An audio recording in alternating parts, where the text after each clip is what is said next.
Bueno, muy buenas tardes para todos, ¿no? Y muy buenas tardes para el profesor Luis Radford, que nos está escuchando pues allá en el Canadá. Simplemente quiero hacer la introducción en el marco de por qué ocurre este conversatorio en este formato de videoconferencia. Entonces, el curso de epistemología de la educación matemática, de la maestría en educación, en la línea de educación matemática, nosotros hemos abordado una de las perspectivas epistemológicas, que es la perspectiva histórico-cultural, ¿no? Y desde esa perspectiva hemos abordado el libro, hemos trabajado, leído y discutido el libro que el profesor Luis Radford hizo en coautoría con el profesor Roth.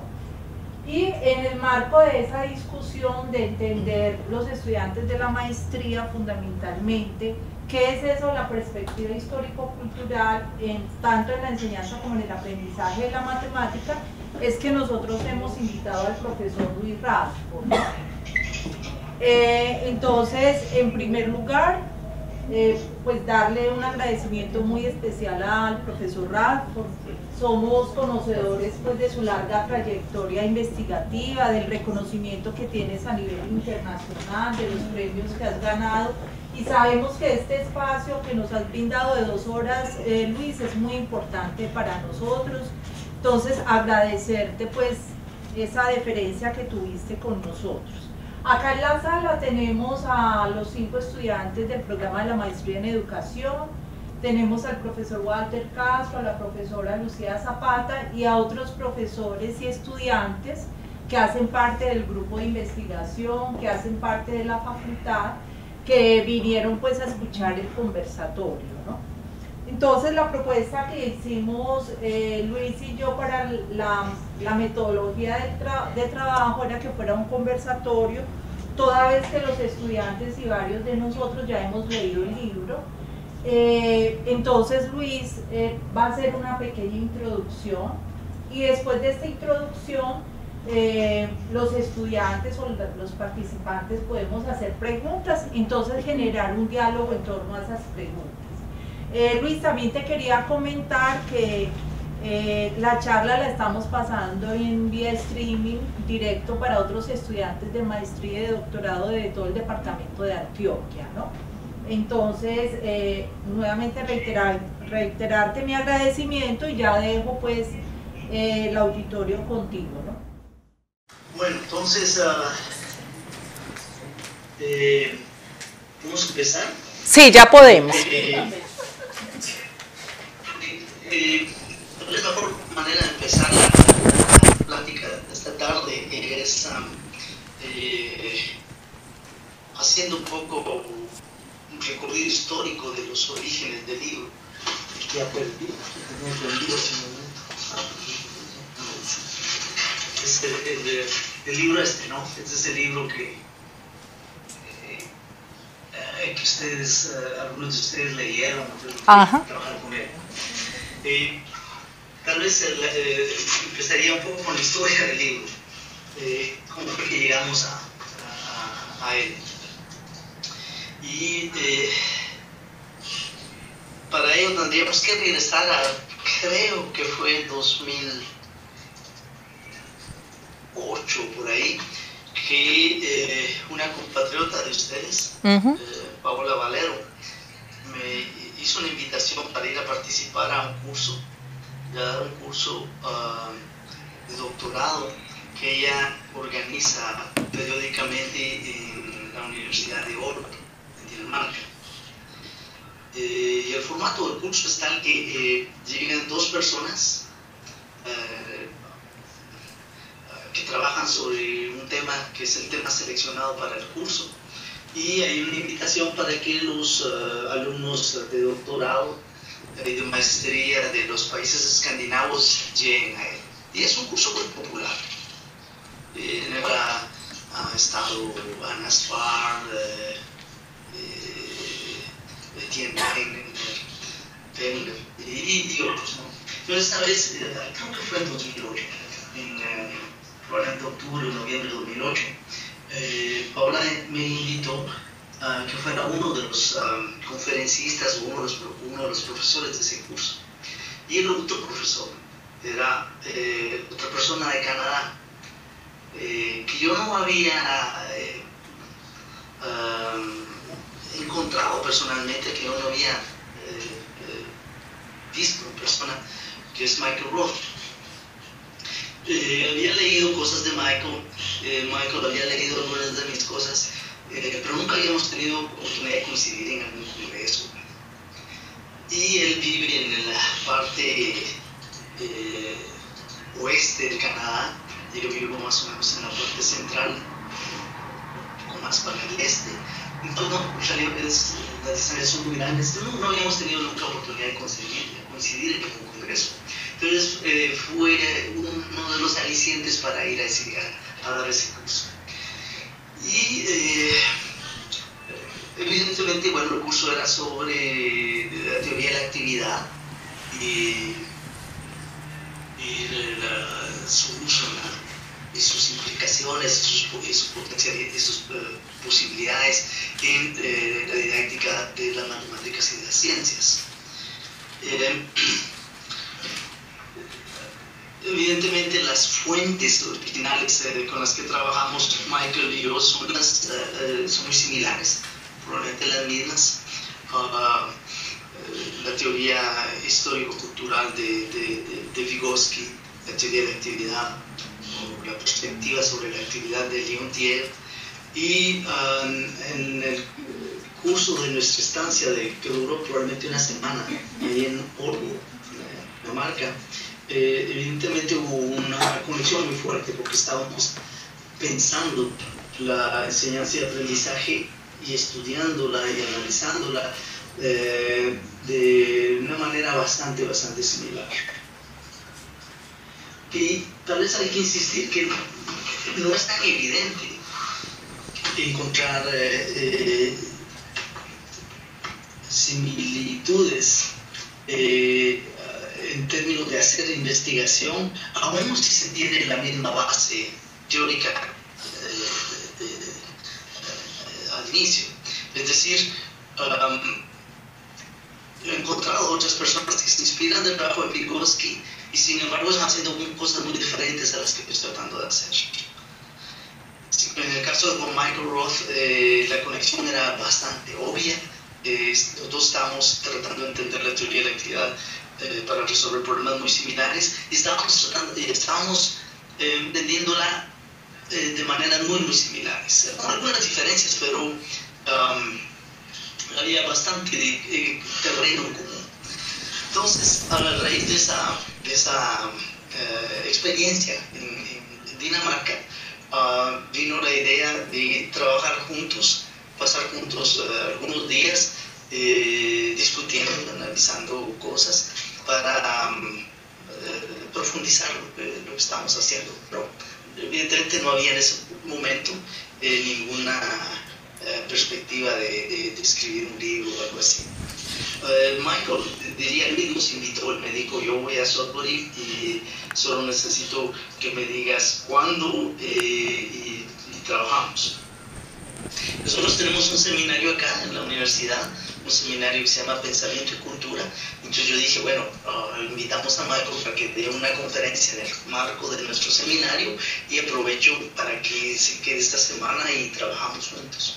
Y lo organizamos así, y vino en un febrero, probablemente 2009, porque fuimos relativamente después del curso de Dinamarca. Y entonces vino Michael y pasamos una semana acá en la Universidad de Laurentian. Y nos dimos como tarea trabajar sobre algunos episodios que vienen de mi proyecto de investigación, proyecto longitudinal, el cual he estado siguiendo niños por un largo periodo de tiempo. Y entonces yo seleccioné algunos pasajes que me interesaba que discutiéramos juntos y fue así como empezamos a tratar de resolver algunas preguntas que nos surgieron a raíz de los cursos que dimos en Dinamarca. En particular estaba una comprensión mejor del concepto o la aproximación hacia la actividad que propone Leontief, y estaba también, había también un interés sobre el estudio de la dimensión semiótica de la teoría de la actividad. Ahí la escogencia de mis clips fue más o menos en ese sentido. Los clips, los pedazos de los segmentos de video que discutimos esa semana de febrero, y pasamos, bueno, discutiendo todo el día, de las 8 de la mañana a las 8 de la noche. Fue una experiencia muy rica, y a partir de ahí produjimos ciertos artículos conjuntos, y también el libro, que al principio iba a ser un artículo, pero luego se volvió ya muy grande, ya está muy complicado, pues dijimos, bueno, no puedo hacer eso. Entonces ese es el origen, que yo creo traduce en gran parte las preocupaciones de esa semana y las cosas que quisimos resolver o entender mejor. Entre paréntesis, antes de que se me olvide, hay una entrevista, una conversación entre Michael y yo, que fue grabada, que fue organizada por un profesor de una universidad de acá de Ontario, no en Sudbury, no en la misma universidad, ni en la misma ciudad en la que yo estoy, sino alguien que trabaja en el sur de Ontario, que vino a Sudbury con la intención de organizar esta entrevista o esta conversación entre Michael y yo, y fue publicada en una revista alemana, pero está en inglés, y ustedes lo pueden encontrar en mi página internet. Ok, gracias. El título exacto no me recuerdo bien, pero está el nombre de Michael Roth, está mi nombre, y luego está la persona que organizó la entrevista, que es Lionel Lacroix. El título es Working with Cultural Historical Activity Theory. O sea, es trabajando con la teoría histórico-cultural de la actividad. Okay. Desde el año 2012. Fue una revista, pues, que fue publicada en una revista alemana. Después de cargar la conversación con Michael ahí. Una de las cosas que notamos en Dinamarca fue que, aunque estábamos leyendo la teoría de la actividad, y la habíamos leído varias veces, no la habíamos entendido exactamente en el mismo sentido. Entonces, ese fue, pues, uno de los objetivos del encuentro de Sudbury en 2009, probablemente.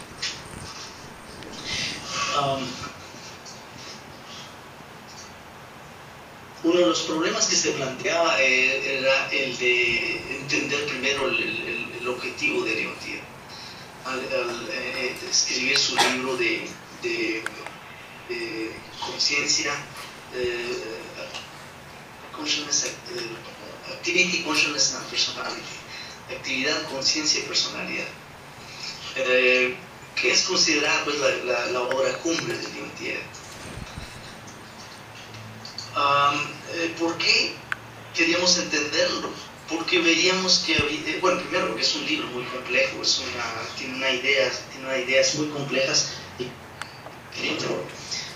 segundo porque está a la base de lo que estamos tratando de entender, es decir, tratar de entender la enseñanza del aprendizaje como actividad. Y una de las cosas que teníamos que aclarar era al principio la intención de Leontief. Y habíamos ya en Dinamarca estado de acuerdo con el hecho que es muy frecuente comprender mal a Leontief, tratando de atribuirle una intención que nunca tuvo, a saber que lo que él trataba de hacer en ese libro era crear una teoría de la actividad humana. Pero no es cierto. Ustedes leen la introducción al libro, ahí se dan cuenta que Leontief no está ni cerca de tratar de hacer eso. Leontief realmente no propone una teoría de la actividad humana. Lo que Leontief trata de hacer en ese libro es de entender algo que los marxistas han estado diciendo desde hace mucho tiempo sin aportar las pruebas suficientes ni desvelar la complejidad detrás de lo que están afirmando. ¿Y qué es lo que están afirmando? Es que la conciencia humana emerge de la actividad. Y ese es el objetivo de Leontief. Leontief dice, los marxistas, ¿cómo se dice? Búlgaros, ¿no? Vulgares. Ortodoxos. Han siempre repetido que la conciencia humana emerge de la actividad. No, nunca han dicho el cómo. Entonces eso es lo que trata de hacer en el libro. Y hay un número de páginas que es relativamente insignificante. Ya no me acuerdo en este momento, pero probablemente son el 10% del libro, mucho menos, que es dedicado a lo que Leontief llama la estructura de la actividad. Pero realmente no está tratando de hacer una teoría sobre la actividad humana. Simplemente está tratando de describir rasgos generales la estructura de la actividad para poder de ahí entender la generación de la conciencia humana.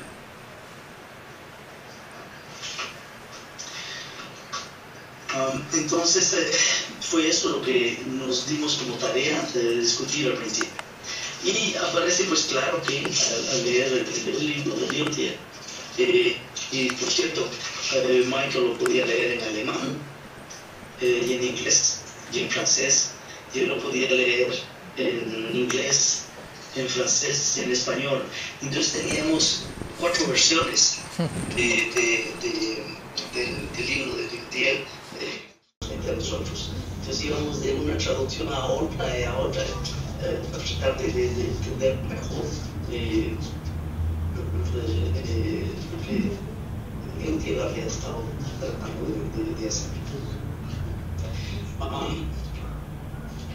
Entonces la primera cosa que hay que entender es que el sentido de actividad que Leontief propone es un sentido que es muy diferente del término vulgar, digamos, de actividad que oímos en todas partes del discurso en ciencias humanas en general y en educación en particular.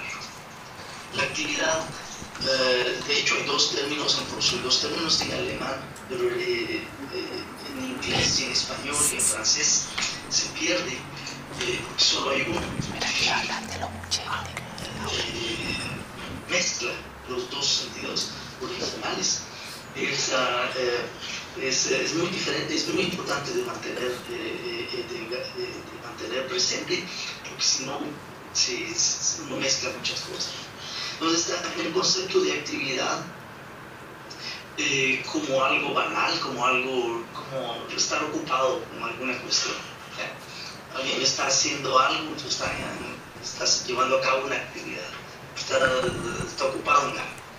Pero el otro sentido de la actividad es un sentido más profundo y tiene que ver con una concepción del hombre o del individuo. Y es que es en esa actividad que el individuo está satisfaciendo sus necesidades. Y de ahí, en la satisfacción de sus necesidades, que va a aparecer toda una complejidad de la actividad, porque pronto esa actividad va a involucrar, cuando digo pronto quiero decir históricamente hablando, esa actividad va a adquirir una complejidad sustancial debido a la división del trabajo. De ahí es el hombre que está satisfaciendo, o el individuo que está satisfaciendo sus necesidades. Pero al satisfacer esas necesidades no simplemente está satisfaciendo las necesidades de sobrevivencia, sino que está produciendo su misma existencia. Este es el segundo sentido de actividad, y este es el sentido que toma Leontief y que lo toma no no lo inventa, que lo toma, pero que lo retrabaja y lo lleva a teorizaciones mucho más sofisticadas que lo que había hecho Marx por un lado y Hegel por el otro. Pues bueno, yo recuerdo que en 1998 yo escribí mi primer intento de comprensión de la semiótica dentro de la idea de la actividad de Leontief. Y artículo que apareció publicado en una revista, si no me acuerdo mal. Y en él, bueno, pues se hablaba de actividad y signos, hablaba de comunicación, hablaba de interacción, hablaba de conciencia, etc. Y un compañero, muy amigo mío, un didacta de las matemáticas, me mandó una nota, me mandó un mensaje y me decía que había leído el artículo, que le había gustado y todo, pero que realmente él no veía para luego el artículo dentro a lo que los constructivistas y socioconstructivistas de la época estaban diciendo. Y él hace una lista de conceptos, digamos, centrales de mi artículo. Entonces ahí pone actividad, pone signos, pone comunicación, etc.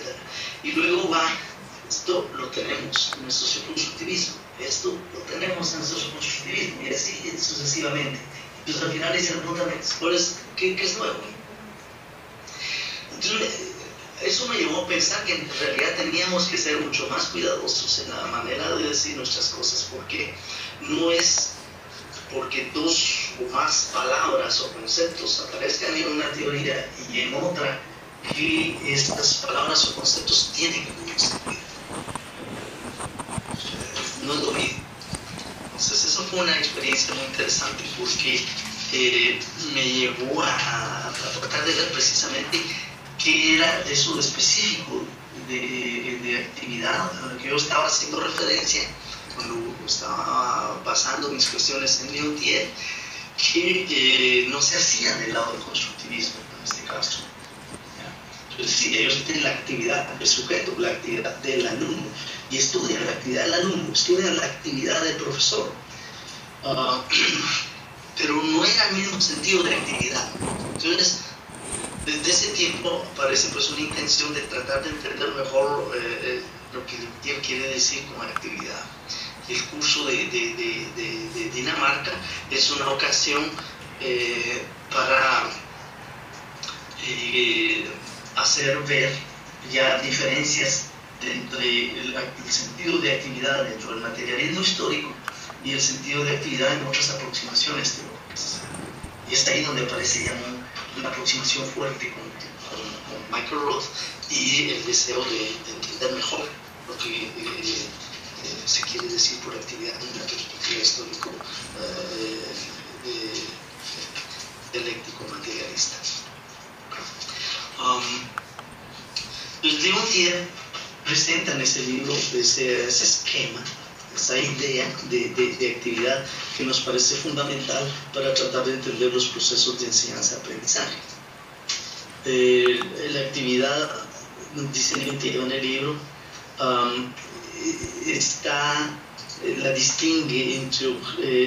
se distingue una actividad de otra por su objeto. Entonces Leontief introduce el término de objeto de la actividad. El objeto es eso que es como el motor de la actividad, es lo que va a hacer, lo que va a mantener la actividad, lo que va a hacer que la gente haga cosas en cierta dirección. La gente está persiguiendo cierto objeto, es el objeto de la actividad. En el libro damos el ejemplo de pesca. Este objeto de la actividad aparece luego, está ligado a otro concepto que es un concepto muy difícil, que es el concepto de motivo. Leontief va a relacionar muy seguido con el concepto de necesidad. El motivo no es igual a una necesidad, pero detrás de un motivo hay una necesidad. Y entonces en el libro, Leon Tier va a hablar mucho del motivo. Del motivo. Y cuando él va a hablar del motivo, por lo menos en más de la mitad del libro, el motivo se refiere al motivo del individuo que está en la actividad. Sin embargo, aparece el motivo también desde a otro nivel. Luego él va a hablar del motivo de la actividad. Entonces aparecen como dos cosas: el motivo de la actividad y el motivo de los individuos, el motivo de cada uno, los motivos, el motivo de cada uno que puede ser diferente de un individuo al otro en la actividad. Luego dice, bueno, pues la actividad tiene componentes. Estos componentes son las acciones que realizan los individuos. Y ahí es donde uno se da cuenta. Lo que hacen otras perspectivas teóricas es reducir la actividad al conjunto de acciones que realizan los individuos. Pero en el caso de Leon Tier, la estructura es mucho más compleja. De hecho, la idea de actividad que Leon Tier toma, como que lo mencioné hace un momento, Leon Tier no la inventa él mismo. De hecho, hay una página del Capital, del libro 1 del Capital de Marx, hay un pasaje donde Marx está discutiendo sobre el trabajo, sobre la labor. Y Marx dice los ingredientes de la labor humana son, y los describe. Y son precisamente esos que retoman Leon Tier después para teorizar la actividad humana. Pero Leon Tier lo amarra mejor, lo desarrolla más, etc. La idea viene de Marx, de una página del Capital. Entonces tenemos las acciones. Estas acciones están dirigidas hacia la satisfacción o el alcance de ciertos objetivos. Entonces hay dos cosas: el objeto de la actividad y los objetivos de la actividad. Ellas no son las mismas. Luego aparecen las operaciones, que están siempre condicionadas a las condiciones materiales para llevarlas a cabo. Entonces, para resumir, lo que Leon Tier ofrece es una concepción de la actividad humana que está constituida por tres diferentes niveles. Primero, el del objeto, el motivo, siempre aparecen en parejas. Objeto, motivo, es el nivel más general. Luego está el de las acciones y los objeto, motivo, sí. Y luego está el de las acciones y los objetivos que se quieren alcanzar con esas acciones. Y en el nivel último están las operaciones con las que se realizan las acciones y las condiciones materiales a través de las cuales las operaciones son llevadas a cabo. Entonces tenemos una estructura diferenciada con niveles interrelacionados entre ellos, pero no reducibles unos a los otros, de objeto, motivo, acciones, objetivos y, por último, operaciones, condiciones. Eso es lo que hace Leon Tier. No es la única manera de teorizar, evidentemente, la actividad humana. Hay otras formas de teorizar la actividad humana. La fuerza de la idea de Leon Tier me parece estar en el hecho que muestra o toma en cuenta el hecho que la actividad humana tiene una teleología, es decir, tiene un fin.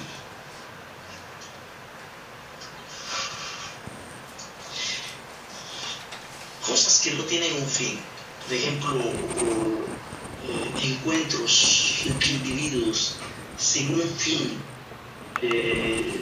establecido, nunca calificarían como actividades en el sentido leontiano.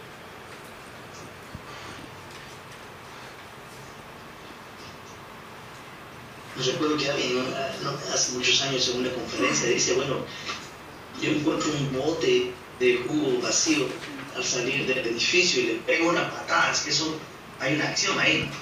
Pero ¿entra esto en nuestro contexto de actividad? No, la respuesta sería no. No hay un objeto que le tira la patada, ¿no? A menos que tenga un objeto preciso, pero si no, no califica como actividad. Entonces, hay varias formas de teorizar sin duda la actividad humana. Yo te propone una que me parece muy fuerte, en el sentido que especifica bien que una actividad tiene que tener una teleología, tiene un telos, tiene una finalidad, pero que además de eso está relacionada con los motivos de los sujetos.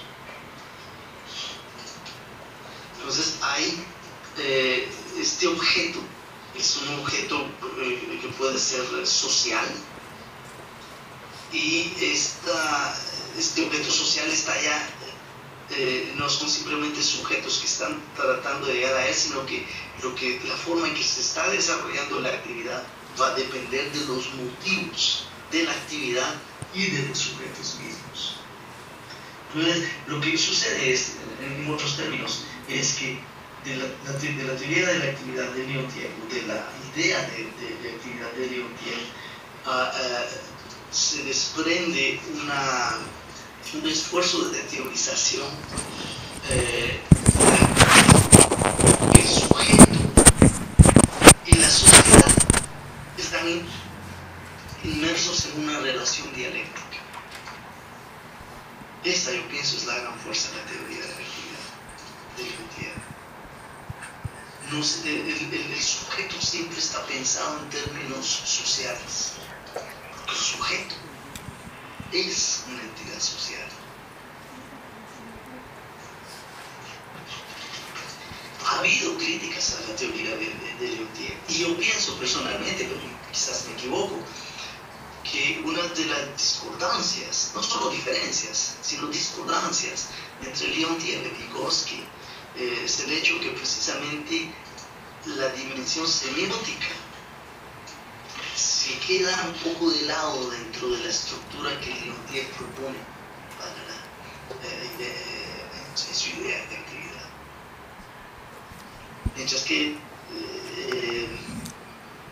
Vygotsky insistía mucho en la cuestión del rol del signo. En términos modernos diríamos el papel que desempeña la dimensión material de la cultura. Esto no aparece necesariamente en Leontief.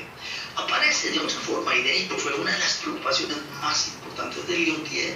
Escribió muchos artículos sobre eso, y es sobre los significados, sobre el sentido. En inglés lo han traducido como meaning. Y meaning, el significado, aparece en dos niveles en Leontief. Hay siempre esa simetría dialéctica muy interesante en Leontief. Hay significados culturales, son los significados, simplemente.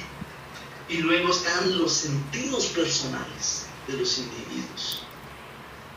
Y el uno no puede vivir sin el otro. El sentido personal es una encarnación, es una realización idiosincrática del significado cultural. Pero el sentido personal no aparece de las nubes, no aparece del cielo, ¿no? O sea, es una actualización, una encarnación de un significado cultural dentro de un contexto relacionado a un sujeto único, etcétera, pero nunca está el individuo desprendido de la dimensión social y cultural de la historia. Entonces, pero hay ahí una diferencia fundamental. Yo no creo que sea una diferencia digamos ontológica, posible de superar, porque como digo, la dimensión de la significación aparece evidentemente en el trabajo de Lelutier y aparece a través de los, en particular a través de los motivos, la manera en que los motivos se declinan en motivo social y en motivo del sujeto. Aparecen significados ahí. Entonces la semiótica entendida como una teoría de la significación está ahí en la teoría de Lelutier, pero no aparece ligada necesariamente a la utilización de signos o de herramientas que era la dirección que había tomado Vygotsky, en todo caso al principio de la construcción, de la elaboración de la teoría histórico-cultural. Aparece ahí aparece la semiótica, yo diría, pero de forma muy diferente, a la manera instrumental que Vygotsky había desarrollado hacia fines de los años 20 y principios de los años 30.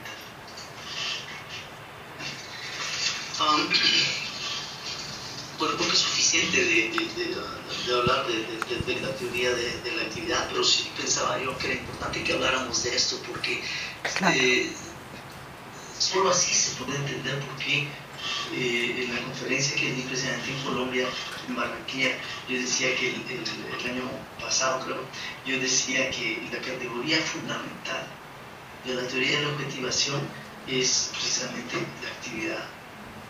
Pero por esos mismos problemas de que el término actividad se ha pervertido demasiado y tiene ya tantos significados, es que de más en más nos referimos a actividad en el sentido dialéctico materialista como labor.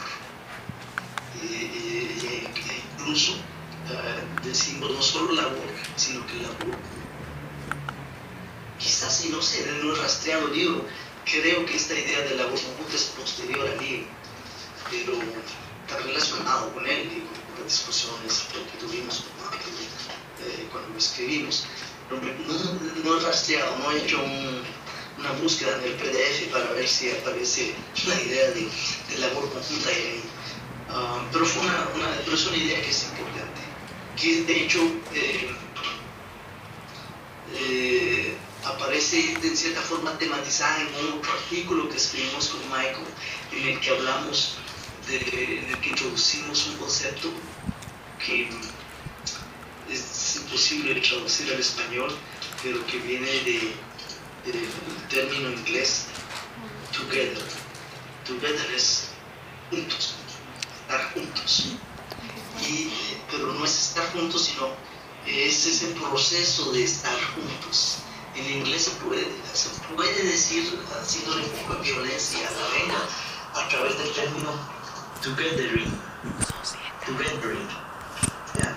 Es together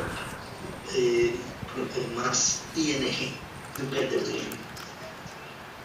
Es el proceso de estar juntos.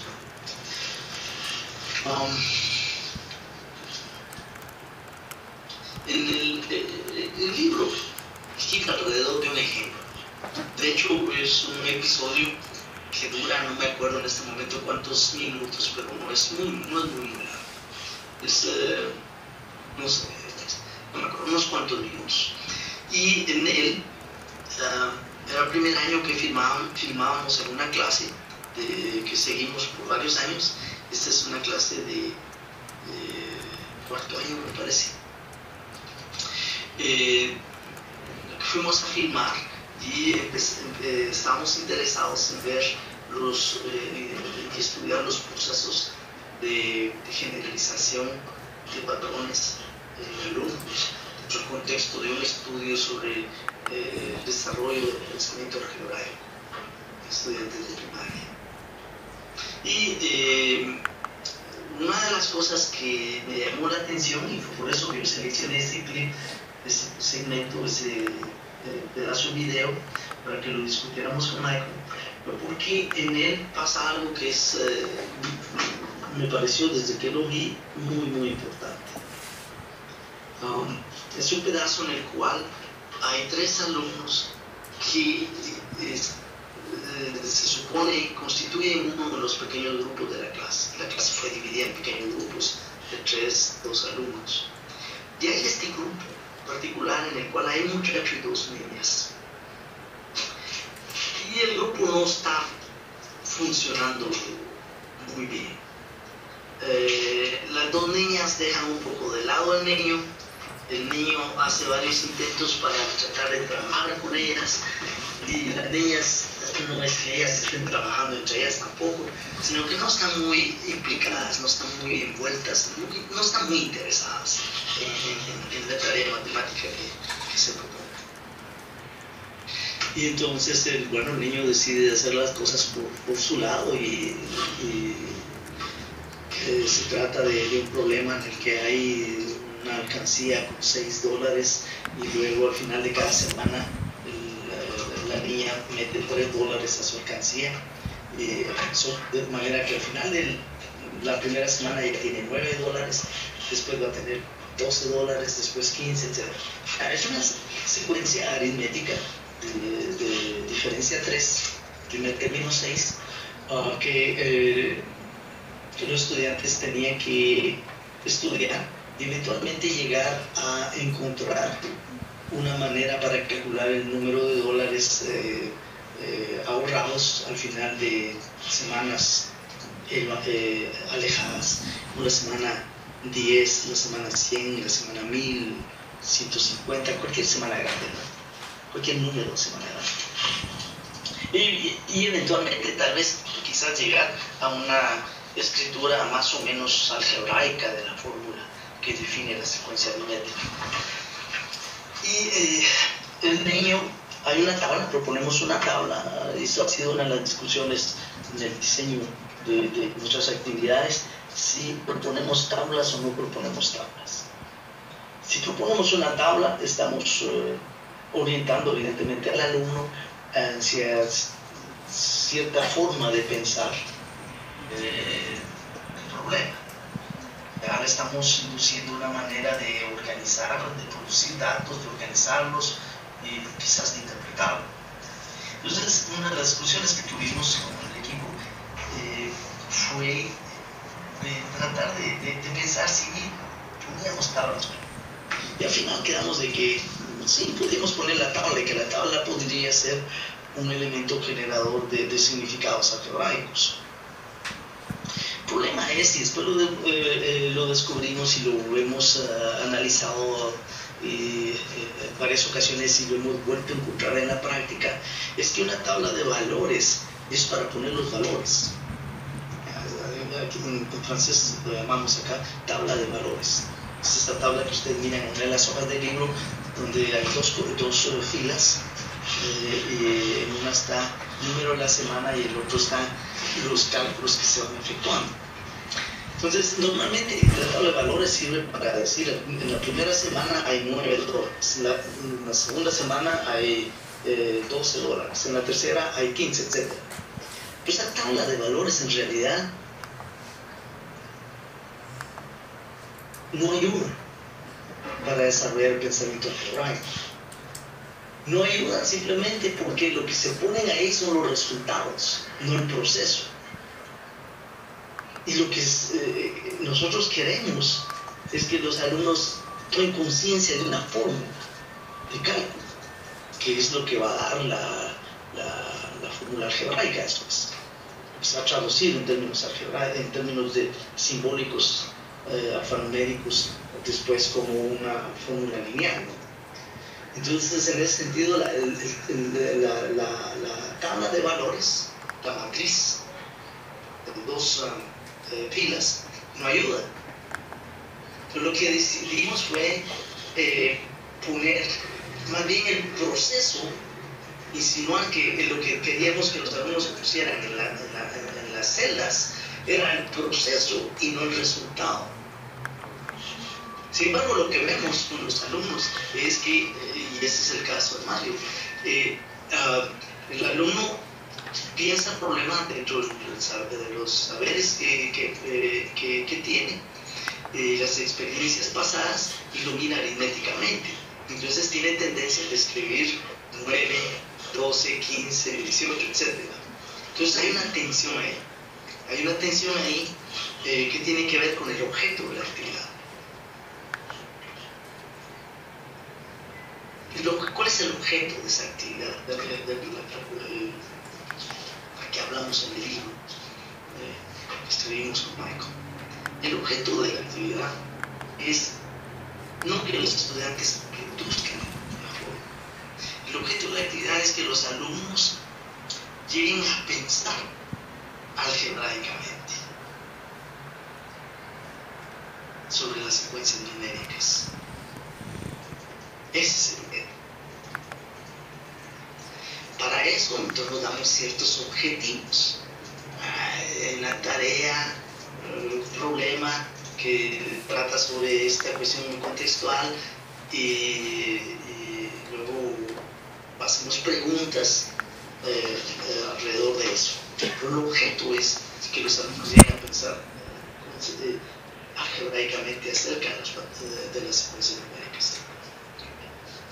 Entonces hay una contradicción en el sentido dialéctico materialista en la actividad. Una contradicción que está que reposa en la distribución del trabajo. El alumno hace unas cosas, la maestra hace otras cosas. En esa distribución de trabajo que está determinada por la relación al saber, por lo que la maestra sabe y que los alumnos no saben todavía. Eso induce una relación de trabajo en la cual las personas se sitúan diferentemente. En este caso, y esto es propio, característico de la actividad de enseñanza-aprendizaje, la maestra sabe ver esa secuencia desde un punto de vista algebraico, pero el alumno no puede. Ustedes pueden hacerme la pregunta, pero entonces, ¿cómo el alumno puede participar en esa actividad si el objeto de la actividad no le es clara? No le es claro. ¿Cómo puede el alumno y cómo podríamos pedirle al alumno que participe en esa actividad si el objeto de la actividad no le es clara? El objeto de la actividad, de nuevo, es que el alumno llegue a pensar algebraicamente. El alumno no puede entender ese objeto. No puede tener una idea de este objeto porque todavía no sabe pensar algebraicamente. Sí, pero la teoría de la actividad nos dice que para que todos participen en ella, todos tienen que tener la misma percepción del objeto. Lo que dice la teoría de la idea de la actividad de Leontief es que hay un objeto y hay motivos.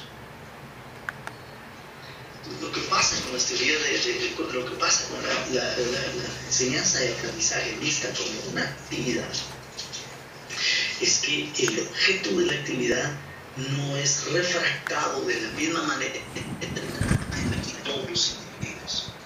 Para la maestra el objeto es claro, los alumnos no tienen al principio ni idea de para dónde van. Ahora, esta contradicción que tiene pues una naturaleza dialéctica muy clara, no es una falta, no es una imperfección de la actividad. Esto es parte de su naturaleza. Precisamente la actividad que se va a desarrollar, la teoría de enseñanza, la actividad de enseñanza-aprendizaje, va a tener como efecto el hecho que a través de ella la forma de pensar algebraicamente va a ser entendida por los alumnos. En otras palabras, a través de la actividad, enseñanza-aprendizaje, el objeto de la actividad va a convertirse en algo claro para los alumnos, por lo menos hasta cierto punto claro, para los alumnos, como resultado de su participación en esa actividad. De nuevo, voy a tratar de resumir.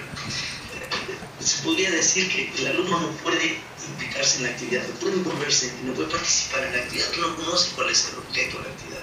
Exactamente, esa es precisamente la contradicción de las actividades de enseñanza-aprendizaje. El alumno no sabe a dónde va. Pero eso no quiere decir que nunca va a saber.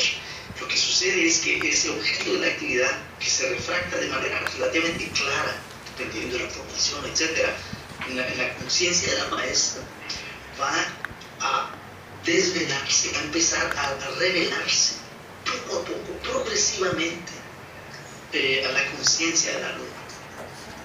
Y ese proceso de revelación, a través del cual el objeto de la actividad se revela al estudiante, es eso lo que tematizamos como objetivación. Esa objetivación viene de eso, del objeto de la actividad.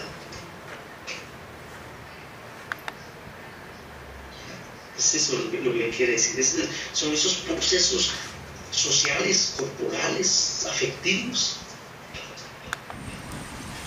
en los cuales, a los cuales participan los alumnos y de los cuales aparece progresivamente en la conciencia de los alumnos el objetivo de la actividad.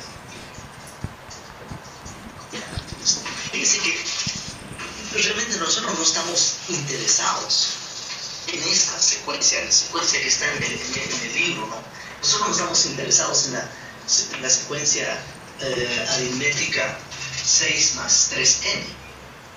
No, el objeto de la actividad, el objeto de la enseñanza-aprendizaje no es que el alumno aprenda a resolver esa secuencia u otra, como 2 más 3x, o 2 más 4x, o 2 más... No es ninguna de esas. El objeto de la actividad, el objeto de la enseñanza-aprendizaje es que el alumno llegue a pensar algebraicamente estas secuencias. Claro, para llegar a pensar estas secuencias, la única manera va a ser a través de problemas particulares, de tareas particulares, de secuencias numéricas particulares. En otros términos, lo que estoy tratando de decir es que el objeto de la actividad, que es lo que Hegel llama un general, es decir, un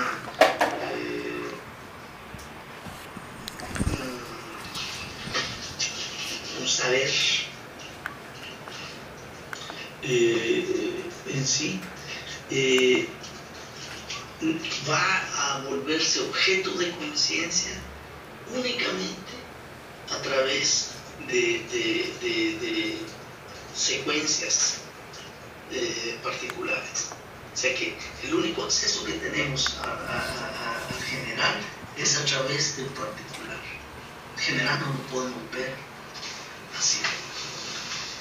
Entonces tenemos ese general, tenemos el particular, y la única manera de poder llegar al general es a través de la toma de conciencias que se originan en secuencias particulares, que son mediadas por la actividad de enseñanza-aprendizaje. Esas son ideas que desarrollé luego en un artículo sobre 3 conceptos claves de la teoría de la objetivación que apareció publicado en 2012. Está también en mi página, y el título es ese, 3 conceptos claves de la teoría de la objetivación, donde los pueden ver. Ahí está articulado de manera más precisa, con más detalle de esta cuestión. Hay un triángulo incluso en el cual se pone en evidencia que esa actividad es la que está mediatizando la aparición en la conciencia de los alumnos de esas formas de pensamiento cultural a los cuales nosotros queremos exponer a los alumnos. Entonces, ahora, lo que es interesante en el capítulo del libro, uno de los capítulos del libro es cuando aparece la maestra discutiendo con Mario. la maestra se da cuenta que Mario está en problemas, que está lejos de llegar a una toma de conciencia de la manera de ver las secuencias desde un punto de vista algebraico, históricamente constituido, y entonces empieza un diálogo con él. Pero al principio Mario no quiere ni que lo vengan a ver. Entonces la maestra llega, se acerca y empieza a tratar de establecer un contacto con él.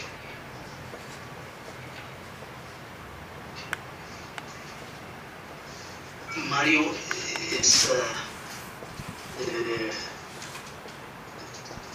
está bloqueado y al principio no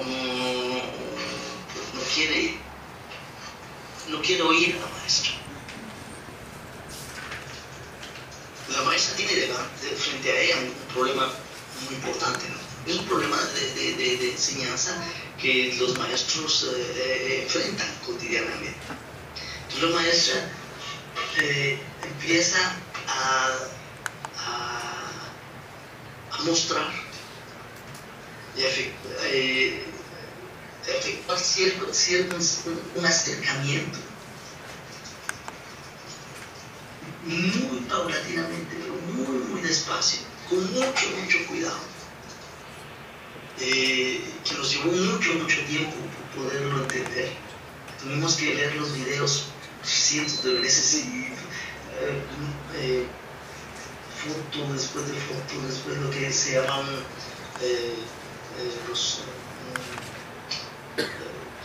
análisis de frames muy finos, para poder entender qué es lo que estaba sucediendo en esta cuestión. Y lo que sucede en esa interacción entre la maestra y Mario es algo que de entrada va más allá de lo cognitivo. La maestra no está ahí simplemente diciéndole a Mario, no, mira, como hay que hacerlo es así o así, tú sales de tu problema. No. Para ella, el problema es que Mario entre en el problema, que Mario pare la frustración y empiece a tratar de ver el problema de otra manera, ya no como resultado de cálculos, sino de otra manera, como un proceso. Pero para poder llegar ahí, aparece una serie de cuestiones muy interesantes. Primero, llega la maestra y le hace lo que diríamos ahora un llamado a Mario. La maestra llama a Mario. No lo llama por su nombre necesariamente, le hace un llamado por su presencia. La maestra llega y se sienta cerca de Mario. La cercanía física es muy importante ahí. Y Mario está como al principio que no, ni se siente ahí, ni venga por acá. Pero ella llega, se sienta, se queda callada un momento, empieza a hablar. Entonces Mario dice, no me va a salir, no, que no entiendo. Entonces ella le dice, no, pero espérate, escuchemos otra vez. Poco a poco, y cuando vemos el video, lo que vemos es que la maestra despliega toda una serie de señales interaccionales muy sutiles que ya tienen que ver no con lo cognitivo, sino con lo afectivo y con lo ético, que van poco a poco demoliendo la muralla que Mario ha puesto entre ella y él. Es la percepción, es el contacto visual, el contacto de ojos entre Mario y la maestra. Es el tono de voz, es la manera en que le va hablando poco a poco, es la paciencia que le va mostrando, es la confianza que le da de que Mario va a poder llegar a entender el problema y a resolverlo eventualmente. De hecho, cuando nosotros analizamos el episodio con la maestra después, ella estaba sorprendidísima de todo lo que había pasado ahí y de todo lo que nosotros habíamos visto después de tanto análisis. La maestra no está consciente de todo eso que está pasando. Como digo, eso no sucede necesariamente a un nivel conceptual, es un nivel afectivo. Entonces, poco a poco Mario va ganando confianza y al final hay gestos que hace la maestra, gestos que hace él, señalan ciertas partes de la matriz, de la tabla de valores, y poco a poco empieza a aparecer a la conciencia de Mario otra forma de ver la secuencia. Una forma en la que el centro de interés ya no es el resultado del cálculo, sino el proceso. Es cuando se da ese giro conceptual que está sostenido por una actividad emotiva profunda, una actividad ética, que Mario puede ver que hay otra manera de resolver ese problema, y es de manera algebraica de la secuencia. Es un proceso de objetivación que está descrito con mucho detalle a través del libro para diferentes niveles de análisis. El proceso lo que sucede ahí. Entonces, ¿qué ha pasado desde que escribimos ese libro? ¿Y qué hemos hecho otros adelantos, otros progresos? Bueno, hemos estado trabajando mucho en la cuestión de la afectividad, que entendemos a partir de ese ejemplo y otros la importancia de las emociones. No simplemente que sean importantes para conocer, no, las emociones hacen parte de nuestras formas de conocer. Es solo, diríamos, la tradición de una psicología cognitiva que ha desmembrado al sujeto de las emociones, que se plantea un sujeto que piensa como una máquina, y que entonces se hablan de procesos cognitivos de este estilo, del otro estilo, pero que realmente pervierten la manera en que funciona la mente humana y el ser humano en la actividad. Entonces los progresos han nacido en estos 2 días, en la vía de tratar de entender mejor la dimensión afectiva y la dimensión ética.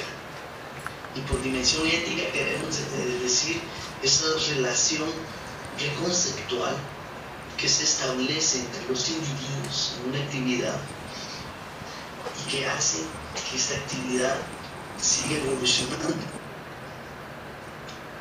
a través de las acciones para alcanzar los objetivos y con ellos el objeto de la actividad. Entonces hemos hecho un esfuerzo muy grande en entender esta parte ética de la teoría. Entonces está pues la parte de las emociones, está la parte ética, pero ahí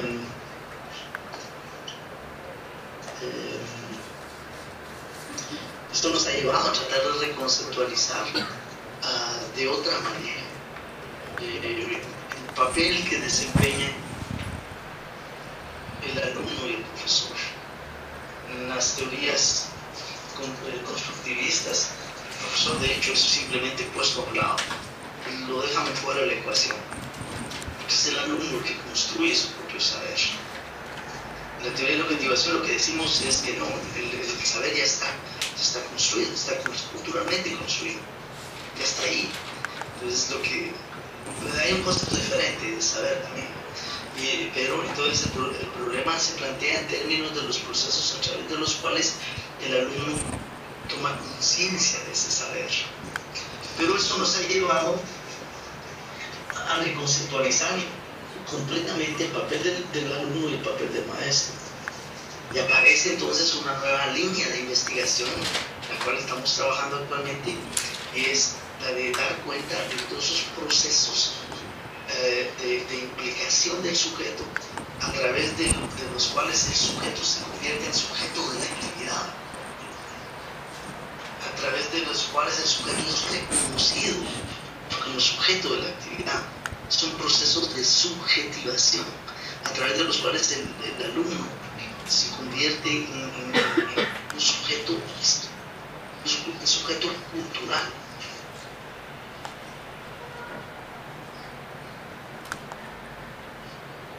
Eso lleva consigo concepciones diferentes de la cultura, concepciones diferentes de la historia, de la historicidad, de los saberes y de los sujetos, que llevan a plantear el problema de la subjetivación como el problema de la creación del yo, de la creación del sujeto. En fin, voy a parar ahí porque he hablado bastante y voy a ver si ustedes tienen preguntas. Bueno, Luis, en primer lugar, pues darte las gracias. Yo creo que nos has explicado muy bien el contexto del libro, la idea que tú y Rod querían en el libro, y muchas de las cosas que nos dijiste sin duda ayudan a esclarecer muchas inquietudes de los estudiantes.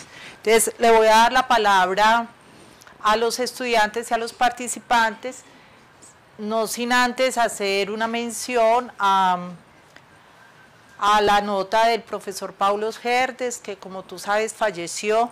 El año pasado estuvimos juntos en Barranquilla con el profesor Radford, profesor Gerdes, y muchos de nosotros estábamos allí. Simplemente quería recordar ese acontecimiento porque creo que este ejercicio académico es uno de los ejercicios que también el profesor Gerdes nos enseñó a todos, ¿no? Bueno, entonces ahora la palabra queda con ustedes, las preguntas que quieran hacer, los comentarios. Luis, antes de darle la palabra al público, cuando yo le presento este libro a los estudiantes, a mí me parece, y les digo a los estudiantes, que además de ser un ejercicio pues para comprender la teoría de la actividad, de la objetivación y de la subjetivación, me parece que es un ejercicio investigativo muy interesante, porque la foto que aparece aquí en la carátula, que es el episodio de Mario con Teresía Aureli, es el detonador de todo el libro y de todo el análisis que ustedes hacen. Y en efecto, pues Luis nos ha ratificado eso. Entonces, como un ejercicio investigativo, les digo yo a los muchachos, a los estudiantes, a partir de un episodio, cuánto análisis y de cuánta profundidad se puede hacer, ¿no? Entonces, ese es como un valor agregado que yo le encuentro al libro. Ahora sí, la palabra con los participantes. El colega les va a dar el micrófono para efectos que quede en la filmación. Yo creo que quien pida la palabra dice el nombre, dice si es estudiante, de qué nivel, o si es colega, en fin.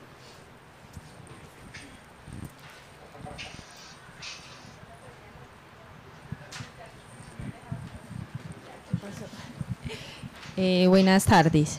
Entonces mi nombre es Cristina Agudelo y... Sí, ya se va a acercar al micrófono. Cristina, es que ese micrófono es para la filmación y aquí es para que el profesor te escuche. Profe Luisa, pero acá tapa todo el mundo atrás.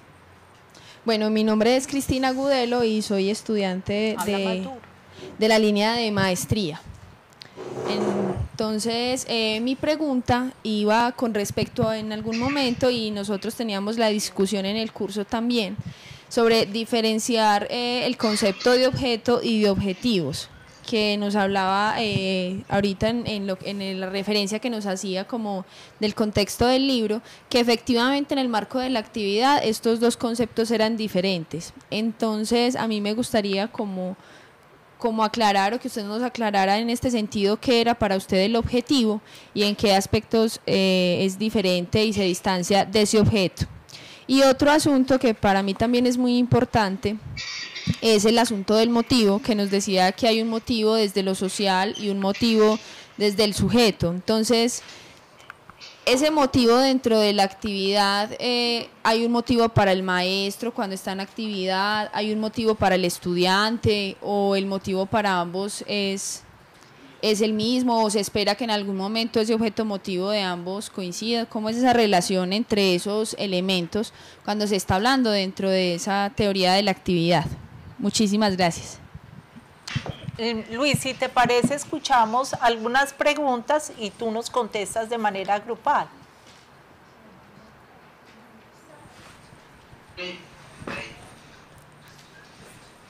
Que si te parece, escuchamos varias preguntas e intentas darnos respuesta de manera grupal, ¿ok? Mónica.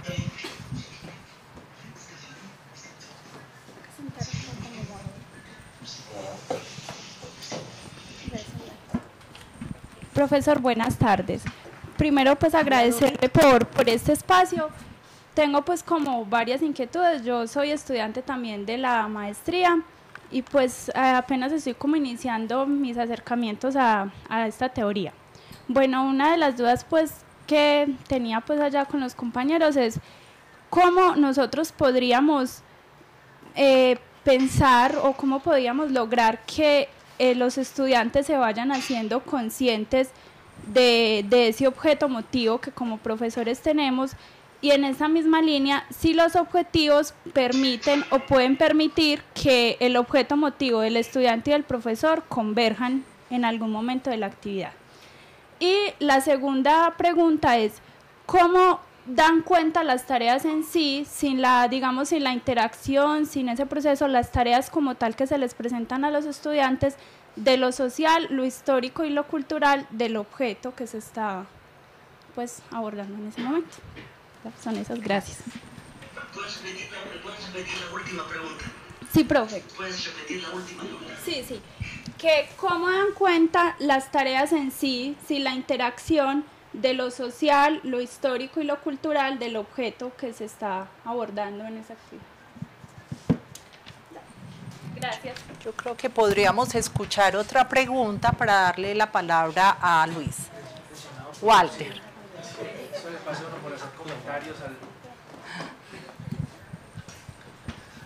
Profesor Luis, buenas tardes.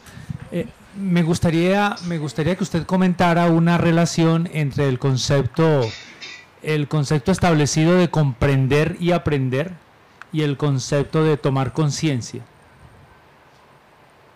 Porque los dos primeros conceptos están sujetos a evaluación, digamos a evaluaciones estandarizadas, pero ¿cómo podría uno dar cuenta que el estudiante es consciente de? No te preguntas. Luis, te habló el profesor Walter Castro. Bueno, entonces yo creo que ya podemos darle la palabra al profesor Radford. Bueno,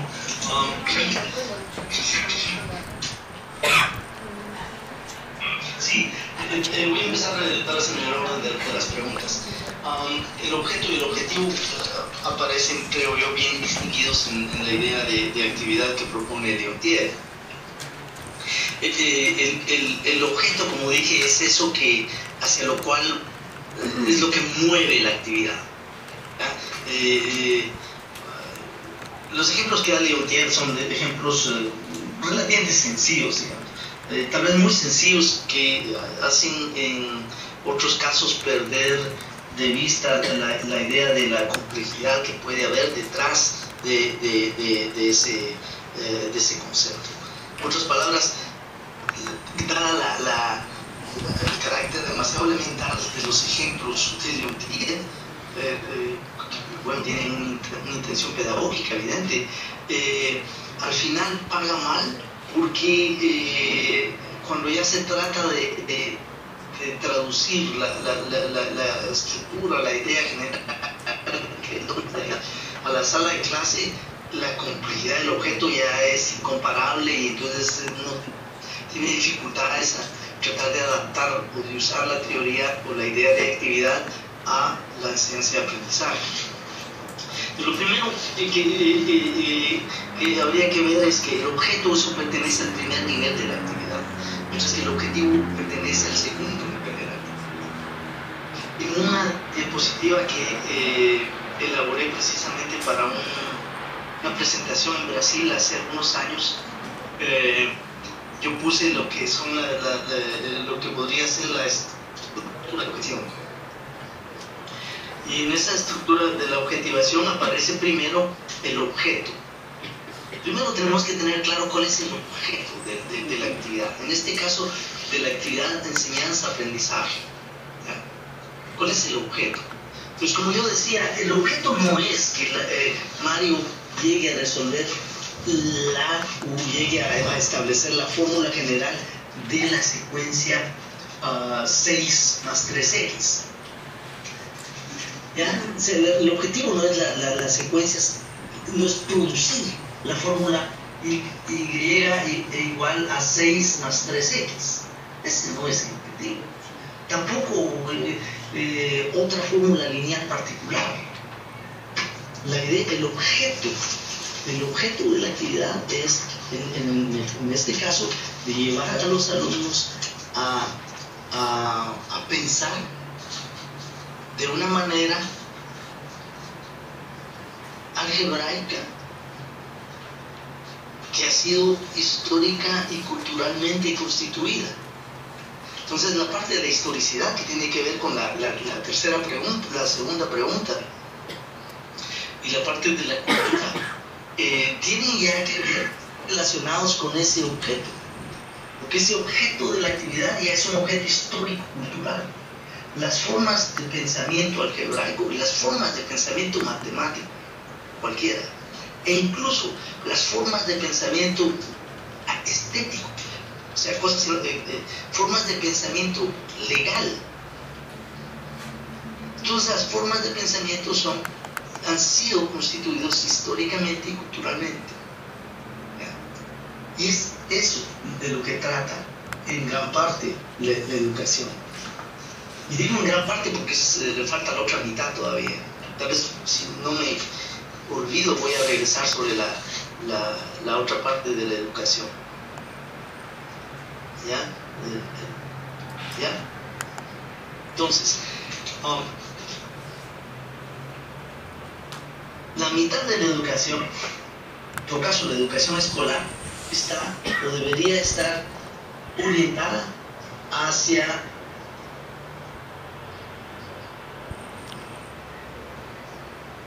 las formas, hacia la manera de exponer a los alumnos a formas de pensar matemática u otra, científica, estética, etcétera, que han sido histórica y culturalmente elaborados y que ahora el currículum pone a disposición de los alumnos. Entonces ahí aparece el objeto. El objeto es el nivel más alto. Pero para llegar a ese objeto hay que tener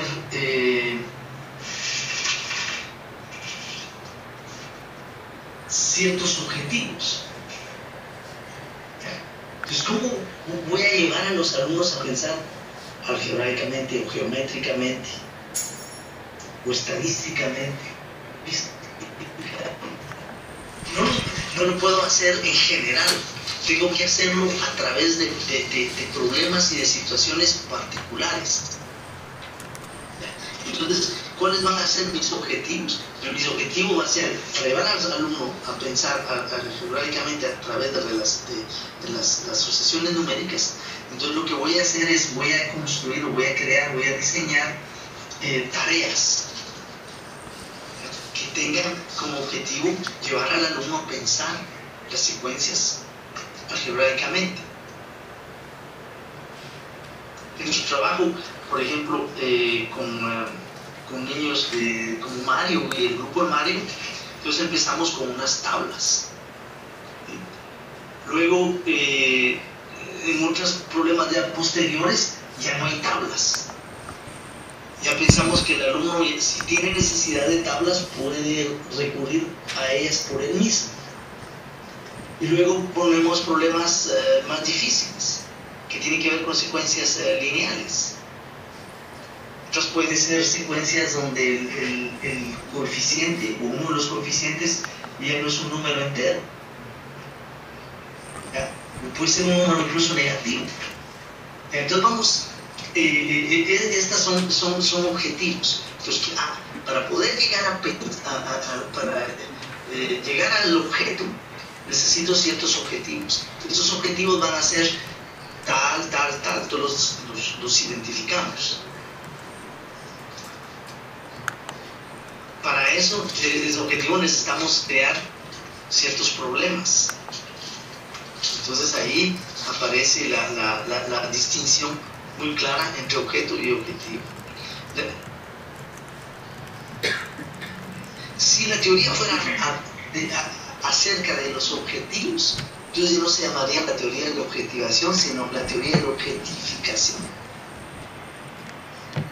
Pero la teoría es acerca de los objetos, es el reconocimiento del alumno, del objeto de la actividad. Ese reconocimiento se da a través de procesos de objetivación.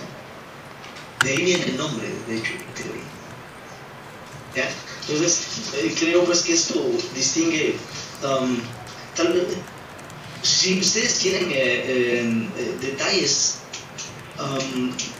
yo los invitaría a ver en mi página la sección que dice libros, que está a la izquierda de la sección la conexión a las publicaciones. En los libros van a aparecer 2 libros. Y en estos libros, que son escritos para maestros, hay aparece todo el diseño de las tareas que le dimos a los alumnos. Y ahí ustedes van a ver cómo el objeto es, por ejemplo, llegar a pensar algebraicamente acerca de las secuencias numéricas. Y entonces ahí van a ustedes a ver una serie de preguntas que se están haciendo. Esas serie de preguntas responden a objetivos diferentes. Y todos esos objetivos llevan, o deberían de llevar en principio, a la toma de conciencia del objeto general de la actividad. Los libros están en francés, ¿ya? Pero ustedes pueden ver las tareas. Hay un anexo al final de los libros, y ahí ustedes van a ver todas las preguntas que le hacemos a los alumnos. Es para llegar a que tomen conciencia del objeto de la actividad.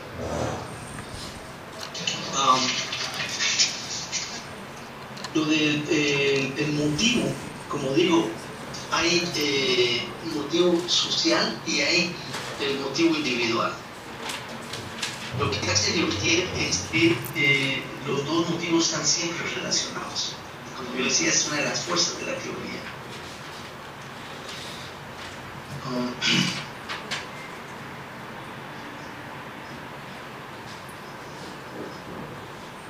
El motivo individual no es algo que aparece de la nada, sino que es algo que aparece precisamente muy ligado a un motivo social. Por ejemplo, dentro yo les decía que los alumnos, la contradicción mayor de la actividad de enseñanza-aprendizaje es el hecho que los alumnos no saben a dónde van, no saben cuál es el objeto de la actividad, y sin embargo se implican en la actividad. ¿Y por qué se implican en la actividad? No puede ser por el objeto, porque no lo reconocen. Es por la otra dimensión de la actividad que subraya Lioutier. Es por la dimensión afectiva. Tiene que ver con el motivo. Ahora que yo trabajo en estas escuelas primarias y miro a los alumnos, la primera pregunta que me hago cuando estamos empezando la lección, cuando la maestra está empezando a hablar, yo le digo, estos niños no saben para dónde vamos, y sin embargo van a participar en la actividad. ¿Por qué van a participar en la actividad? La respuesta no es conceptual, la respuesta es afectiva. Ellos van a participar en la actividad porque Primero, porque tienen confianza en el maestro, porque saben que van a ir a algún lugar, que van a ver algo que todavía no pueden ver, y que al hacerlo van a sentir realización.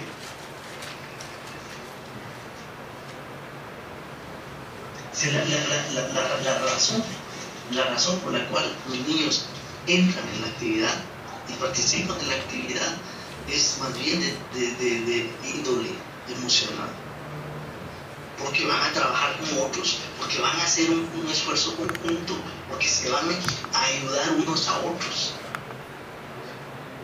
porque van a escuchar lo que el otro está diciendo y van a tratar de entenderlo, porque van a tomar posición respecto al discurso matemático, porque van a objetar cuando no estén de acuerdo, porque van a visitar al otro cuando tengan una buena idea, porque van a tratar de generalizar la idea del otro y empujarla todavía más lejos. Estas son las cosas que hacen que el alumno se implique en la actividad. Y es por eso que las mejores clases que yo he visto son las clases como esa, donde hay respeto, donde hay confianza, y donde el maestro y los alumnos se muestran vulnerables. ¿Qué quiero decir con vulnerable aquí? Es lo que yo les contaba de la maestra y Mario. La maestra, cuando ella decide sentarse al lado de Mario para tratar de trabajar con él, ella se muestra vulnerable. Ella hubiera podido dejar a Mario ahí y va a salir con una mala nota en el examen y nada, que otros van a salir bien. Ella hubiera podido dejarlo ahí. No quería oírla. Pero no. Ella va, se sienta y se vuelve vulnerable ante él. ¿Vulnerable en qué sentido? En el sentido que si Mario no la acepta, si Mario no la oye, si Mario no responde a su llamada, la cosa se va a quedar ahí, se va a quedar mal. Ella va a quedar mal ante ella misma y ante el alumno. Ante ella misma porque no pudo implicar al alumno, y ante el alumno porque la barrera que Mario había interpuesto desde el principio está ahí, pues se hubiera quedado ahí. Ella se vuelve vulnerable, porque si fracasa, es el fracaso de los dos. Pero si los dos tienen éxito, pero si hay éxito, es el éxito de los dos. Y al final, Mario está contento y dice, ahora ya entiendo. Ahora ya entiendo. Fue el éxito de los dos, del esfuerzo de Mario y del esfuerzo de la maestra. Y detrás de eso está esta idea de trabajo conjunto que hemos desarrollado en otros artículos. La idea de trabajo conjunto es que está basado en una relación ética. Entonces, regresando pues a lo motivo, lo social y lo individual. Evidentemente nosotros venimos de una sociedad individualista, entonces donde hay objetivos sociales que están basados en el sujeto, en el avanzamiento, en el progreso, en el progreso del sujeto mismo, y donde lo social simplemente viene a ser medio para alcanzar los fines del sujeto. Y a nivel individual esos motivos aparecen en actitudes individualistas en sala de clase. De hecho, en este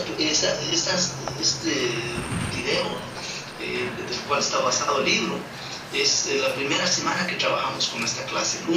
De hecho, creo que es el primer día que trabajamos con esta clase. No creo si es el primero o segundo día en este momento, pero es uno de los primeros días que trabajamos con esta clase. Y en ese momento esta clase todavía es una clase disfuncional, hablando en términos generales. Para disfuncional quiero decir eso, no hay implicación de los alumnos todavía. Todo eso va a ser trabajo de todo el año de la maestra, de establecer una confianza entre los alumnos, en hacer ver que podemos participar en la actividad a través de formas de cooperación humana diferentes de las que vemos en la sociedad individualista. Poco a poco, no incluso al final de ese primer año, pero poco a poco, ya el segundo año, ya el equipo funciona mucho mejor. Ya Mario está mucho más a gusto.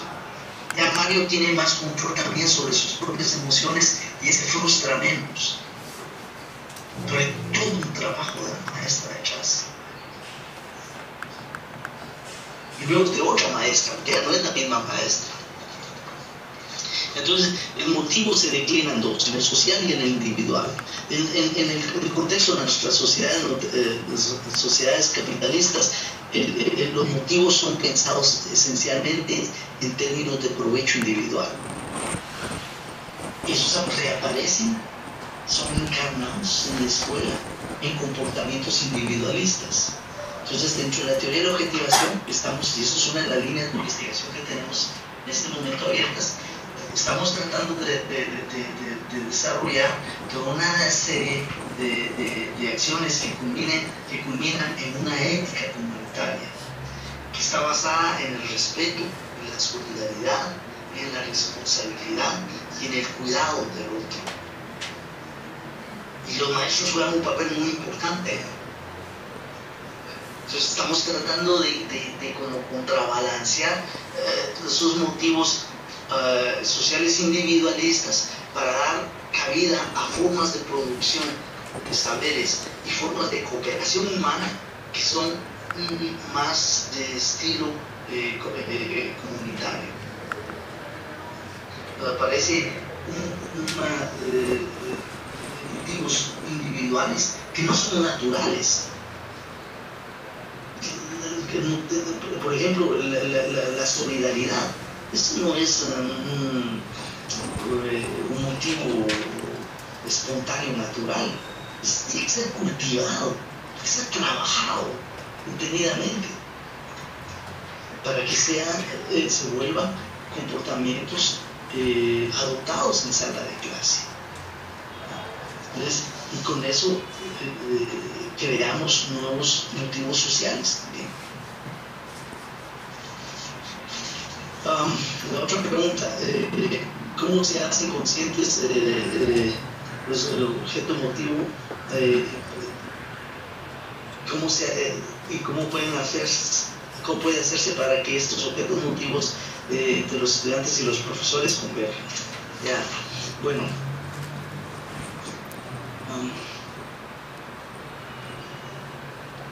Como he dicho en este momento, hay todo un esfuerzo por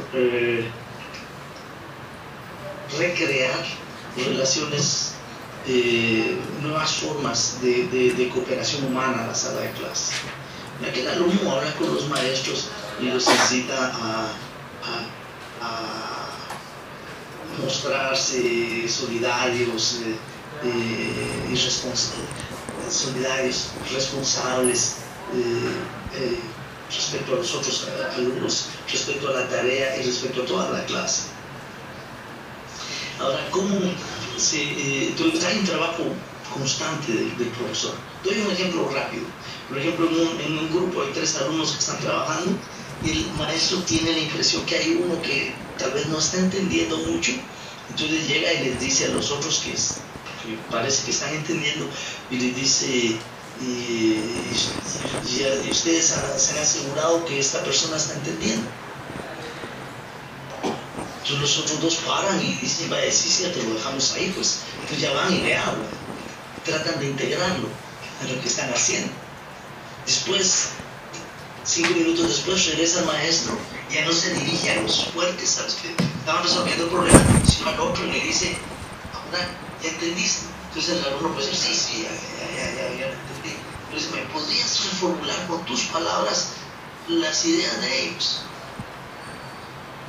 Entonces el alumno tiene que haber entendido para poderlo reformular. Y después el maestro desaparece. Después son los alumnos los que hacen ellos mismos eso. Le dicen: ¿qué acabamos de decir nosotros? Tú puedes decirnos, ¿cómo lo entendiste? Estas son son acciones que promovidas dentro de una ética comunitaria que tratan de hacer conscientes a los alumnos del objeto de la actividad. Ahora, ¿cómo la convergencia? Es una pregunta muy interesante de la convergencia. Tiene que ver mi respuesta con algo que dejé pendiente y que dije, espero no olvidarlo, y que decía que la educación está evidentemente dirigida hacia saberes, pero dije también, pero eso no es toda la historia, eso me falta todavía la mitad. Y es que dentro de la teoría de la objetivación planteamos el objetivo de la educación como no simplemente la familiarización y la toma de conciencia de formas de pensar históricamente constituidas, sino también lo pensamos como la constitución del ser. Es por eso que decimos que la teoría de la objetivación está dirigida, parada sobre dos ejes: el eje de los saberes y el eje de los seres. Por eso que estamos interesados en los procesos de objetivación, que son los que nos indican de qué manera se están dando las tomas de conciencia de los saberes culturales. La otra es los procesos de subjetivación, que nos indican de qué manera los sujetos se están posicionando entre los discursos y las prácticas matemáticas de la sala de clase.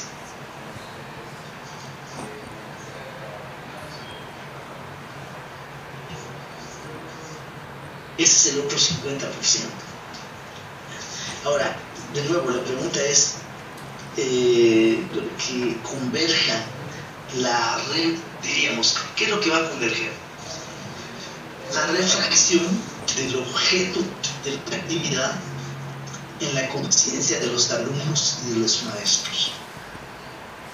Es eso lo que va a converger. La refracción del objeto de la actividad en el maestro y en los alumnos. Nosotros quisiéramos, por decirlo así, está mal dicho, pero vamos a decirlo así, que lo que aparece en la conciencia del maestro sea relativamente semejante a lo que aparece en la conciencia del alumno. Sin embargo,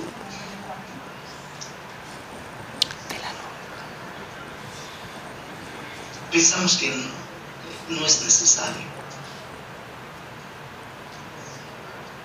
¿Qué quiero decir con que no sea necesario? Por mucho tiempo, en efecto, la idea fue que los alumnos llegaran a tomar conciencia de las formas de pensamiento cultural, y lo veíamos en alineamiento, convergencia, incluso hay en algunos artículos términos similares.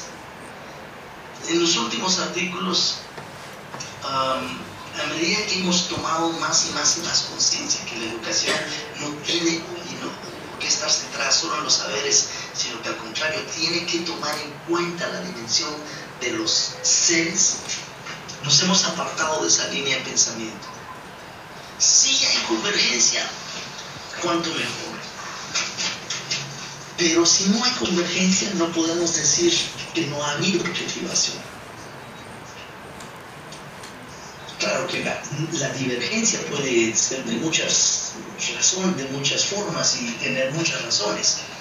Pero lo que estamos tratando de decir es que realmente nosotros no estamos promoviendo una pedagogía conformista. Realmente no estamos promoviendo una pedagogía transmisionista. Realmente no estamos proponiendo una pedagogía tradicional. Al contrario. Entonces, ¿qué es lo que deberíamos proponer? Nosotros no queremos que el alumno se acepte, se conforme a las formas de pensar algebraicas contemporáneas. No. Lo que queremos es que las reconozca. No tiene por qué aceptarlas. La toma de conciencia tiene que ser una toma de conciencia de un objeto a la vez de la toma de conciencia de que las cosas pudieron haberse dicho y hecho de otra forma. Si no estamos siempre en la misma línea, tiene que haber espacio a la rebelión, tiene que haber espacio a la subversión, tiene que haber espacio a la transformación. Entonces lo que decimos es, un proceso de objetivación es el proceso a través del cual el alumno toma conciencia de manera crítica de formas de pensar, de reflexionar y de actuar, formas culturalmente constituidas. Pero eso no quiere decir que las tiene que aceptar, pero sí las reconoce, sí, pero puede optar por hacer las cosas de otra manera si no estamos trabajando dentro de un modelo opresivo.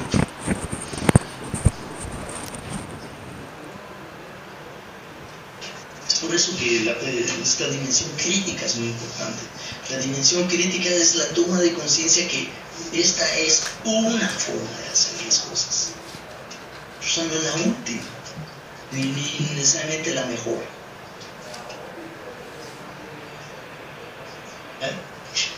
Bueno, eso es parte de la divergencia.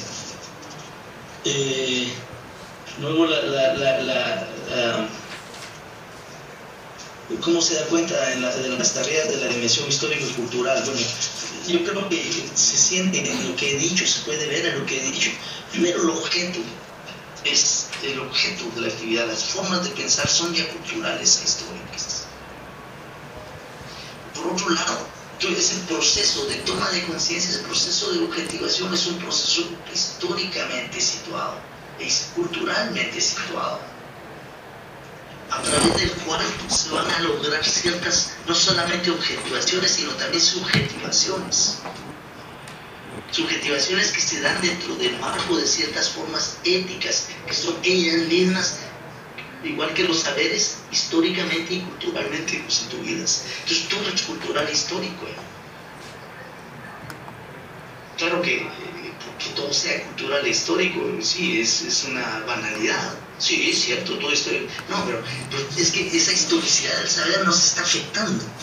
Y las formas de colaboración humana que estamos favorizando o impidiendo en el aula son también históricas y culturalmente constituidas.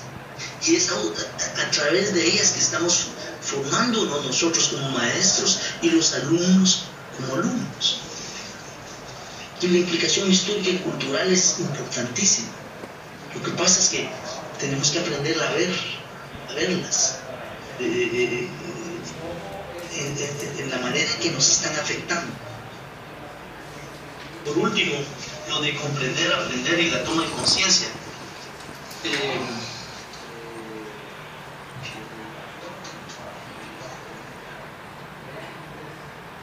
Aprender es esta transformación del sujeto, que puede resultar de una convergencia o una divergencia respecto al objeto que teníamos en mira, que teníamos a la vista. Eso es aprender.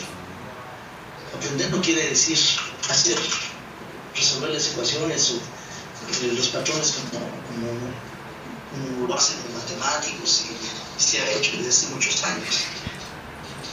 Aprender puede ser también idear, imaginar otras formas de hacerlo, además de comprender esas del matemático. No estoy diciendo que la dejemos a un lado. O sea, aprender es esa transformación. Es por eso que si uno sigue siendo el mismo luego de haber hecho algo, uno no ha aprendido nada. Aprender es equivalente a transformarse.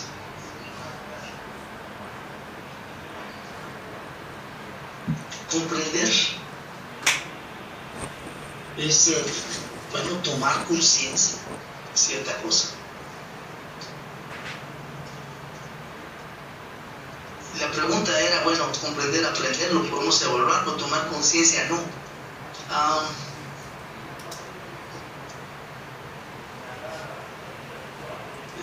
claro, aquí entramos en un terreno que es muy difícil, que es objeto de grandes debates, que es la cuestión de la evaluación.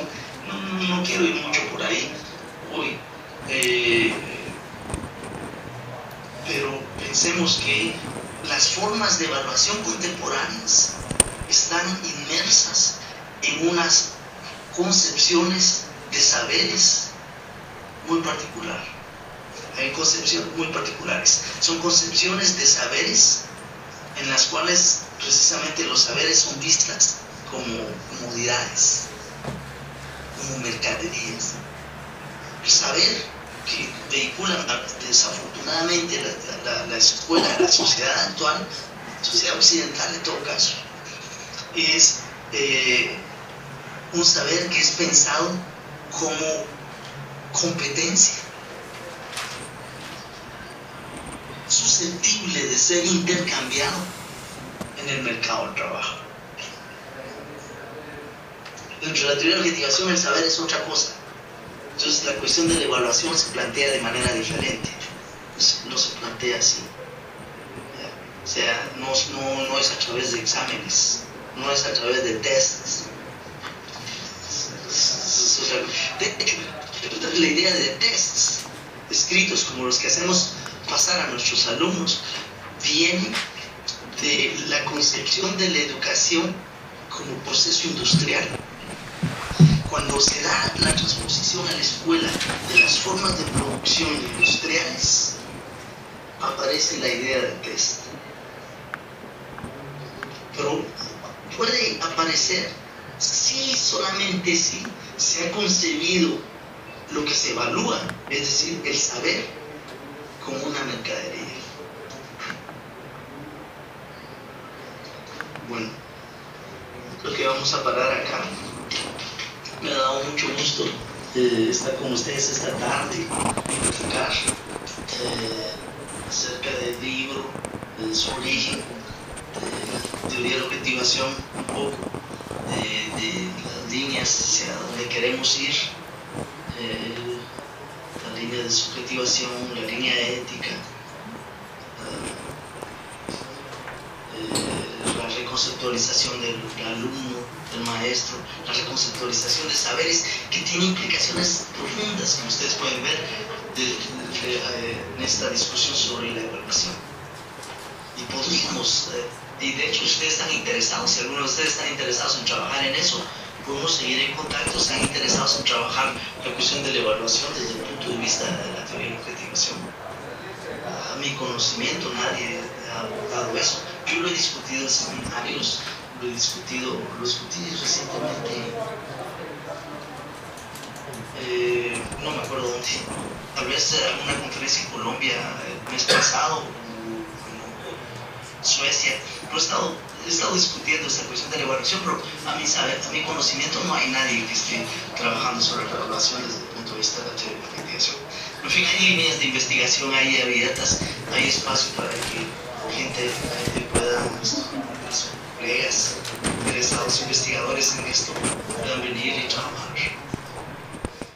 Luis, muchísimas gracias. No sé si todavía cuentas con unos 5 minuticos. Yo te hago una pregunta a nombre de un estudiante del curso. Son 2 términos que tú trabajas en el texto que hemos intentado pues que los muchachos comprendan. Son 2 términos. Uno, que utilizas el término con rod de societal, y el otro término que no sé cómo se pronuncia, el obucheini, que siguen siendo preguntas pues que los colegas estudiantes se siguen haciendo. Si tienes 2 minuticos para esclarecer un poco estos 2 términos, societal y obucheini. Sí, en inglés hay 2 términos, social, y societal, que es societal. En español, digamos, si lo queremos traducir más o menos literalmente. Los 2 no quieren decir lo mismo. Lo social es un poco lo que sucede con el término de actividad, ¿no? Lo social es algo más superficial, es simplemente lo que viene de la sociedad, es decir, lo que viene son las relaciones entre los sujetos en un cierto contexto cultural. Las relaciones que existen entre los individuos. La sociedad, quiere decir, es mucho más profundo. El segundo sentido de actividad es algo mucho más profundo. Este ya pone en evidencia la dimensión histórica de lo social. Te pone en evidencia la dimensión política de las relaciones. El primero se detiene en la cuestión simplemente de la sociedad como, de hecho, fue pensada y sigue siendo pensada desde los economistas ingleses hasta Marx, en la cual la sociedad es considerada como un conjunto de individuos. Lo social es todo lo que atañe a la sociedad vista esta como un conjunto de individuos. Lo social es nada de eso, es mucho más que eso. Es pensar esas relaciones entre los individuos como relaciones históricas que tienen una dimensión cultural y que tienen una dimensión política y tienen una dimensión económica. Opportunity, ese es un término que ruso, que usa Vygotsky para hablar de lo que hacen juntos maestros y alumnos. En inglés y en español y en francés, en muchas lenguas occidentales, se hace una distinción entre enseñanza por un lado y aprendizaje por el otro. Jenny los pone juntos, no hay una palabra para uno para el otro, sino que hay palabras para uno para el otro, pero cuando se habla de Jenny es algo es algo muy específico que están haciendo en conjunto, las dos partes, profesores y alumnos.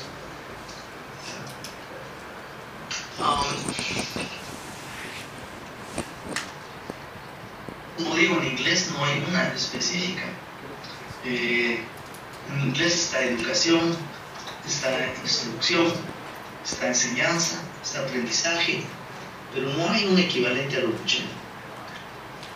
Lo Bucheni es, la belleza del término es que no separa enseñanza y aprendizaje, lo que los plantea como un mismo proceso.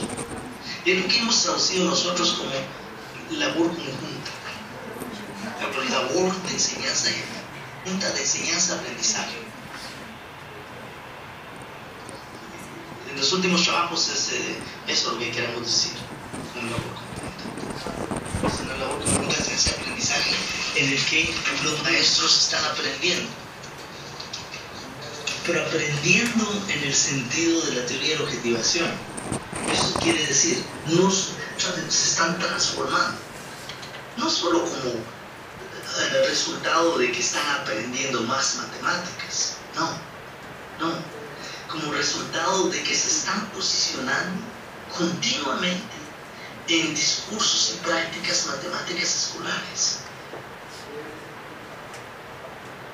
Es por eso que el maestro, tienen que leer mi artículo sobre mi plenaria del PME de julio pasado, de este año, en el que hablo precisamente de eso. El título es acerca de estudiantes y profesores, y el "y" está en itálicas, está subrayado, está enfatizado, porque no es estudiantes más profesores, no es profesores más estudiantes, sino es los dos juntos. Es un "y", una conjunción que amarra a los dos. Y que están itálicas. ¿Ya?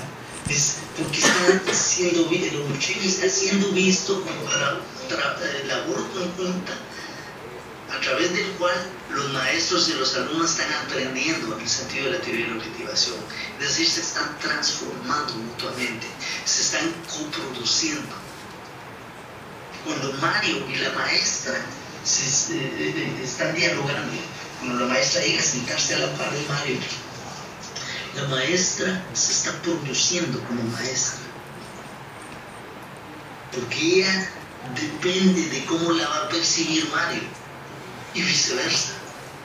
Mario está siendo producido como sujeto de educación, en su participación con la tarea, en su posicionamiento respecto a lo que está pasando en la clase y en particular a la maestra. Los dos se hacen. Hay una, si a ustedes les interesa esto último, hay una plática que di para la Universidad de los Andes, está en mi página web. Antes lo van a ver, ahí está en 2014. Por ahí va a aparecer la Universidad de los Andes, entonces van a reconocerlo.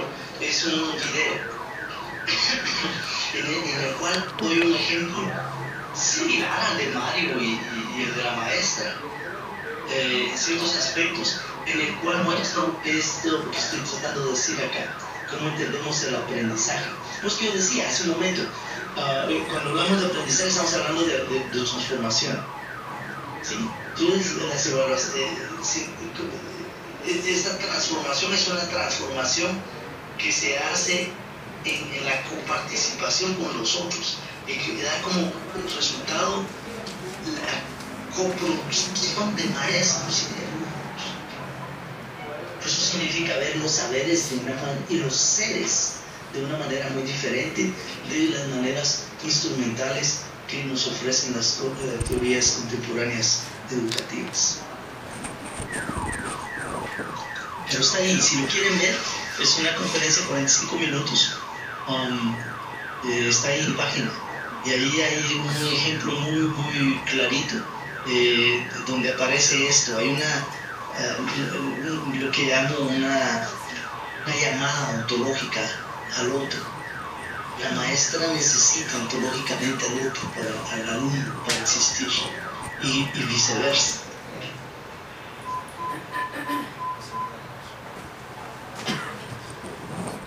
Bueno, Luis, yo creo que ha sido pues muy importante para nosotros escucharte, enormemente agradecida por haber dispuesto este tiempo para compartir con nosotros, y sin duda muchas de las cosas que hemos venido discutiendo con los estudiantes se han clarificado, y decirte pues que el grupo del cual hacemos parte, que yo coordino, que es el Grupo Matemática, Educación y Sociedad, sin duda una de las perspectivas que abordamos es la histórico-cultural, y agradecemos la invitación que nos haces, que seguramente pues la aceptamos para algunas otras discusiones ya más particulares sobre algunos proyectos de maestría y doctorado. Entonces, un agradecimiento muy grande de parte de todos, pues aplaudámoslo, es lo único que podemos hacer.